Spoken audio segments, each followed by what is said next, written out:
తెలంగాణ రాష్ట్ర వ్యాప్తంగా ఆసరా పింఛన్ల పంపిణీకి అయితే ప్రభుత్వం నిధులను అయితే విడుదల చేసినట్టు తెలుస్తుందండి. ఈ మేరకు అధికారులు అయితే ఒక ప్రకటన విడుదల చేయడం జరిగింది. ఫ్రెండ్స్, నా పేరు Pavan Kumar. Welcome to Pavan talks Telugu channel. ఈ పెన్షన్ల సమాచారం కావచ్చు, ప్రభుత్వ 6 గ్యారెంటీ పథకాలు కావచ్చు, రాష్ట్ర కేంద్ర ప్రభుత్వ ఉద్యోగ సమాచారం కావచ్చు, ఎప్పటికప్పుడు తాజా సమాచారాన్ని మీరు తెలుసుకోవాలి అని అనుకుంటే కనుక ఈ Pavan talks Telugu channel like చేయండి, షేర్ చేయండి, సబ్స్క్రైబ్ చేయండి. ఎప్పటికప్పుడు తాజా సమాచారాన్ని అయితే తెలుసుకుంటూ ఉండండి.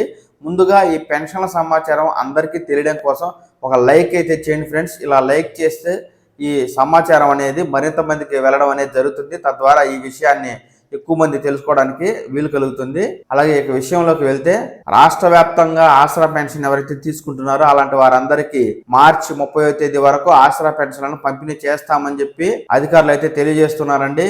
ఈ మేరకు లబ్ధిదారులు ఆయా ప్రాంతాల్లో పోస్ట్ ఆఫీసుల ద్వారా ఆసరా పెన్షన్ తీసుకోవాలని, అలాగే 16 రూపాయల చిల్లరను కూడా అడిగి తీసుకోవాలని, ఒకవేళ ఎవరైనా చిల్లర ఇవ్వకుండా ఉంటే అలాంటి వారిపై డిఆర్డిఓ కార్యాలయంలో ఫిర్యాదు చేయాలని చెప్పి మనకు నల్గొండ జిల్లాకు సంబంధించి డిఆర్డిఓ అధికారి గారు అయితే ఒక ప్రకటనను విడుదల చేయడం జరిగిందండి. ఈ మేరకు ఫిబ్రవరి నెలకు సంబంధించిన పెన్షన్ని మార్చి 23వ తేదీ నుంచి మార్చి 30వ తేదీ వరకు అయితే రాష్ట్ర వ్యాప్తంగా పంపిణీ చేయనున్నారు. ఎవరైతే వికలాంగులు, ఇతర వర్గాల వారికి ఏదైతే బ్యాంక్ అకౌంట్ లో పడుతుందో అది మటుకు బ్యాంక్ అకౌంట్ ద్వారా పడుతుంది. మిగతా వారు మాత్రం పోస్ట్ ఆఫీస్ ద్వారా ఈ ఆసరా పెన్షన్ అయితే తీసుకోవాలి అని చెప్పి అధికారులు అయితే తెలియజేస్తున్నారండి.